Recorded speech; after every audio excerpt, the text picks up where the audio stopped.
ተቀወጠ የሀይሚዬ የጨረቃዋ ልደት ተከበረ ጋይስ በደማቁ። እንግዲህ የት ቦታ እንደተከበረ ሁላችንም አይተነዋል። እውነት ለመናገር በጣም ደስ በሚል ሁኔታ ተከብሯል።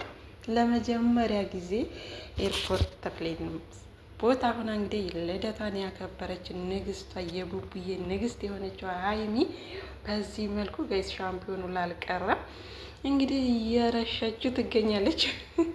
እውነት ለመናገር በጣም ነው ደስ የሚለው፣ በጣም ነው የምታምረው የኔ ቆንጆ የኔ ንግስት ማለት ነው።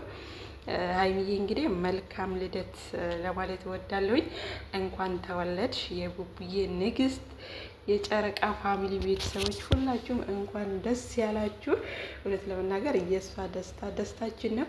እንዲሁም ደግሞ ሩታ ሀብቴ 300K ገብታለች። ጉዞ ወደ 5K እያለ ወደ 1 ሚሊዮን ይጓዛል ማለት ነው። ሁላችሁም እንኳን ደስ ያላችሁ። የሩቲን ጠዋት አይቼው ቪዲዮ ፎቶ ፖስት አድርጌያለሁ። እውነት ለመናገር 300K ገብታለች። ያላያችሁ ገብታችሁ ማየት ትችላላችሁ። ብዙዎቻችሁ እንዳያችሁት ደግሞ አይቻለሁ። እውነት ለመናገር ደስታችሁን ገልጻችሁላታል፣ ደስ በሚል ሁኔታ ማለት ነው። እንኳን ደስ ያለሽ ሀይሚዬ።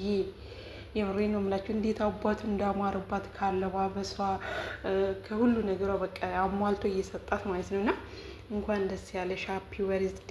ከቀሪ ዘመንሽን ደግሞ እግዚአብሔር ይባርክልሽ። ከዚህ የበለጠ ደግሞ መልካም ነገሮችን የምትሰሪበትን እድሜ ከጤና ጋር ይስጥሽ ለማለት ወዳለሁኝ። ሁላችሁም ደግሞ መልካም ምኞታችሁን ኮሜንት ላይ ግለጹላት።